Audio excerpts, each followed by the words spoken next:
Nailibing na po si Maria Victoria Reyes, ang UP Los Baños student na ninakawan at pinatay sa bahay nila sa Biñan, Laguna. Tinutukan niya ni Rida Reyes.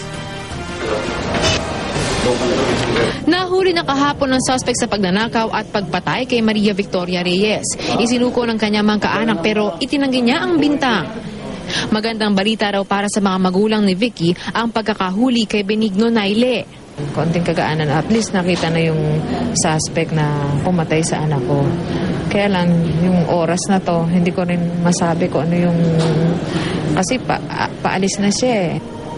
Patuloy raw sila magbabantay hanggang maparusahan ang suspect.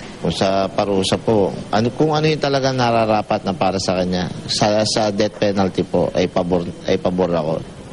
Sa huling araw ng burol kanina, muling bumuhos sa pakikiramay ng mga kaanak at kaibigan ni Vicky, pati ilang taga-VACC. Alam ko na dyan ka ng angel para sa amin. Sobrang mahimiss ko siya. Pagkatapos ng maikling misa, inihatid na si Vicky sa kanyang huling hantungan. Rida Reyes, nakatutok, 24 oras.